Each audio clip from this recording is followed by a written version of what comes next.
अब सरकार UPI payment पर भी टैक्स वसूलेगी। अभी तक तो आप लोग जीएसटी का टैक्स दे रहे थे, उसके पहले आप लोग प्रत्यक्ष टैक्स दे रहे थे जो टैक्स पेयर थे। अब सरकार यूपीआई पेमेंट पर भी टैक्स लेगी। जो भी आप लोग पेमेंट करेंगे, जितने भी, अभी तक सरकार ने यह क्राइटेरिया नहीं बताया है कि कितने रुपए तक टैक्स वसूला जाएगा। और सरकार ने यह भी क्लियर बोला है कि मर्चेंट या व्यापारी से ही टैक्स वसूला जाएगा पेमेंट पर। लेकिन जो जीएसटी होता है वह भी तो सरकार ने इनडायरेक्ट टैक्स के रूप में ही बोला था कि वह वसूला जाएगा, लेकिन व्यापारी किससे वसूलता है? ग्राहक से। और यही काम किया जाएगा यूपीआई पेमेंट में। सरकार ने बोला है कि मर्चेंट के द्वारा, व्यापारी के द्वारा वसूला जाएगा यूपीआई पेमेंट में फीस, लेकिन व्यापारी कहाँ से लाएगा? ग्राहक द्वारा।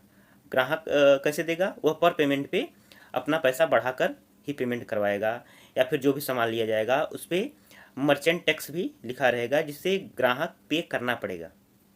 सरकार के इस बिल पास तो जो संसद में हो गया, लेकिन विपक्षी पार्टियों ने इसे बोल दिया है कि अमेरिका के ट्रंप के दबाव में सरकार ने यह फैसला लिया है, क्योंकि वीसा पर सरकार टैक्स मर्चेंट द्वारा वसूलती है। तो वहाँ के लोगों ने इसका विरोध किया था कि भारत सरकार यूपीआई पर इस तरीके का टैक्स नहीं वसूलती, वह सिर्फ हमारे एप्लीकेशन और हमारे वेबसाइटों पर यह टैक्स वसूलती है। तो उसी को देखते हुए भारत सरकार ने यह फैसला लिया। लेकिन भारत सरकार ने फैसला तो लिया, पर ट्रंप के दबाव या अमेरिका के दबाव में क्यों लिया? उसको अगर लेना ही था तो पहले ले लेना चाहिए था ना।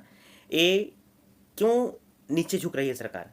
एफसीआरए बिल लेकर आई तो अभी भी पास नहीं हुआ। 12 अगस्त को शायद संसद में इसको लाने का प्रस्ताव दिया गया। तो क्या एफसीआरए बिल लाने के बाद यूपीआई पेमेंट पर टैक्स लगाना यह अमेरिका को खुश करने की एक नई चाल है? और सरकार सभी टैक्स वसूल तो रही है, जनता कितने टैक्सें देंगी? टोल टैक्स तो दे ही रही है, उसके बाद भी गड्ढे मिल रहे हैं। अभी आप लोगों ने सुना हुआ होगा कि ये उत्तर प्रदेश के एक जो नेशनल हाईवे था, अभी 18 दिन पहले उसका उद्घाटन हुआ था और वह खराब पाया गया। उसे 18 दिन में ही बनाया जाए, अभी उद्घाटन हुआ उत्तर प्रदेश सरकार मुख्यमंत्री द्वारा, और भी जो भी प्रदेश अध्यक्ष हैं उनके द्वारा उसका उद्घाटन हुआ, उसके बाद वह खराब हो गया। तो कितनी जनता परेशान होगी? हर जगह टैक्स वसूलने के बाद भी जनता को गड्ढे में ही जीना है। कितने दिन तक जनता सहेगी? इसीलिए हमारा सीधा सा सवाल है कि जनता तो सरकार बनाती है अपने फ़ायदे के लिए, पर सरकार बनने के बाद सरकार जनता को ही लूटती है, चूसती है, मारती है, काटती है। जंतर मंतर में आप लोगों ने देखा हुआ होगा, और झारखंड में भी आप लोग पेपर लीक में देखा होगा, एग्ज़ाम लीक हो रहे हैं और पेट्रोल महंगा होता चला जा रहा है, पैसा टूट रहा है और महंगाई बढ़ती चली जा रही है। स्टूडेंट परेशान हो रहे हैं, छात्र सुसाइड कर रहे हैं, आत्महत्या कर रहे हैं, किसान परेशान है, बाढ़ में, असम में बाढ़ से पीड़ित हैं, और बिहार में गरीबी है। और जो भी राज्य अच्छा काम कर रहे हैं, सरकार उस पर दबाव बनाकर अपनी छवि उस पर थोपना चाहती है, वहाँ सरकार गिरा दे रही है। हर जगह भ्रष्टाचार, घुसखोरी।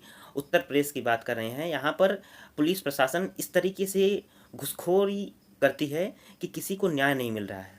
और योगी सरकार क्या कर रहे हैं कि न्याय मुक्त हम प्रदेश बनाएंगे, अरे अपराध मुक्त प्रदेश बनाएंगे। ऐसे बनेगा अपराध मुक्त प्रदेश? आप लोग सिर्फ हर जगह भ्रष्टाचारी, धोखाधड़ी पूरे देश में फैलाए हुए हैं। ये शुरू में तो ठीक थे, पर अब हर जगह सिर्फ भ्रष्टाचारी।